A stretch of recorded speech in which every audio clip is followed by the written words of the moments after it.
Good evening, everyone. Welcome to Dread Time Stories. I'm your host, Dr. Phobia, and tonight we revisit the world of Reddit No Sleep.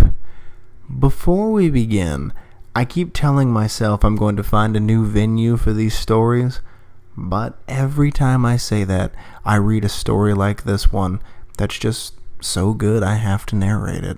So sit back, relax, and enjoy. I became a therapist to help people. I became a therapist to help people, but some people just don't want to be helped. Marcia was forced to see me by her children. They paid for her therapy, telling me she was just too shy to ask for help herself. They worried because she never left home.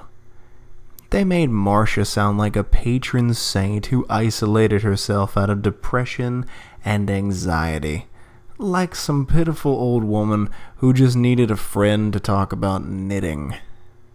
Marcia was a bitch. She was one of those people that lived like they were already dead. You know the kind. Bitter, rude, entitled, blaming everyone but themselves for what fraction of miserable life they have left.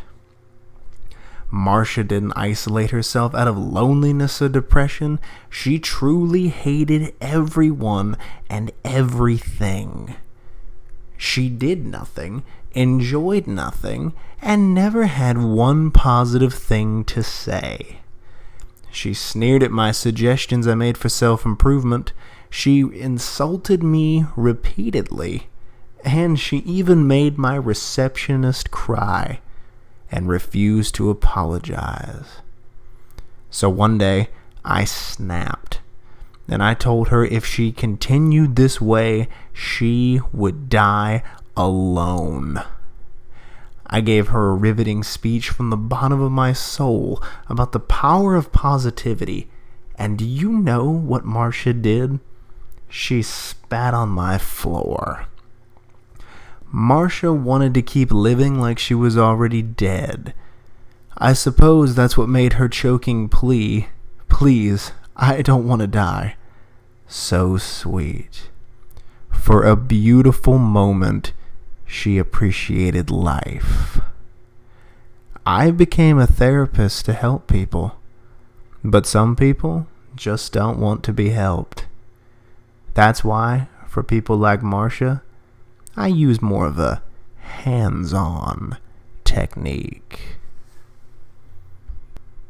Well, there's tonight's story. I hope you enjoyed it, and thank you for listening. Like I always say in closing, check under your bed, look in your closet, and sleep with the light on.